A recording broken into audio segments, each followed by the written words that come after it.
So hello guys, so ito yung pinaka part 1 nung staycation namin sa Morocco Lakewood sa Los Baños. Bali ang kaganapan po dito namin ay meron po ditong birthday. Ayan, birthday po ito ng ate ng aking classmate. Ayan, na naka-stripe na naglagay ng corona.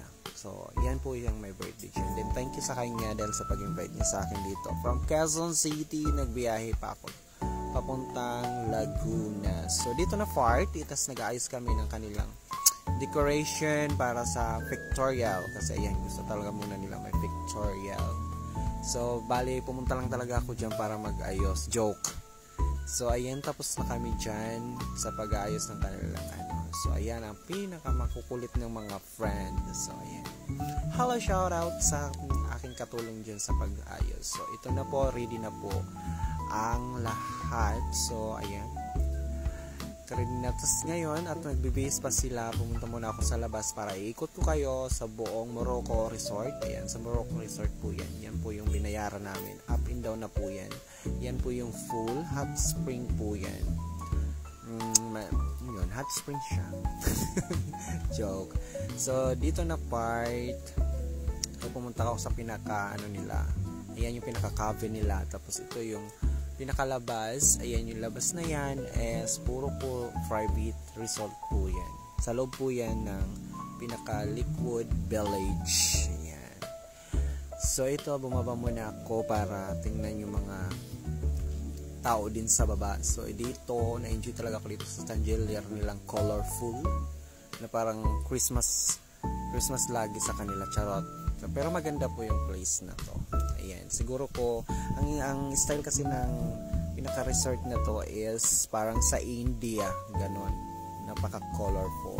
So, bumalik po ako dito para silipin sila kaya kung tapos sila magbihis sa kanilang outfit na ayan, ganyan, gusto nila sa mga stewardess sila. Tapos bumaba ako ulit, pumunta ako sa aking kwarto. Ito yung pinaka-room ko. Ako lang, COVID na po ito, pero ako lang po dyan mag-isa. So, lumabas ako ulit para puntahan yung pinaka-sala nila dyan. Ayan. So, ayan, medyo madulas doon kasi nagbabasaan yung mga bata. So, bali yan yung pinaka-sala nila. Mayroon ng billiard. Ayan. Tapos, ito yung pinaka-kitchen.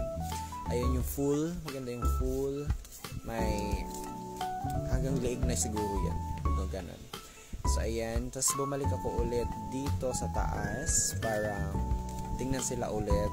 Ayan, siya na dyan. May kinakain ako dyan eh. So, ito yung pinaka, niya sa, second floor. So, dito na part naman. Itong room na to para to sa mga bata. So, diba? Ang cute ng kanilang room. Mayroong playground. So, ayan. O, diba? Ang cute. Bali, yung room kasi dito siguro ko is 4, ganon, 5. Pang-anim yung room ko sa baba. And then dito, ayan, tapos na sila. And then pagkatapos ng pictorial doon, ayan, nag-imot-imot muna ako dito sa kanilang pinaka dyan. Ang ganda dyan, promise, mga ka-idol.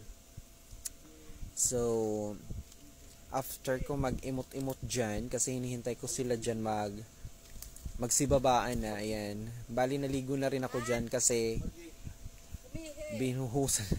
pinunasan nilang mukha ko dyan ng cake. Hindi ko maintindihan ng mukha na yun. Wala akong picture no nasa kanila. So, pagkatapos namin, ayan, nag-enjoy na kami dyan.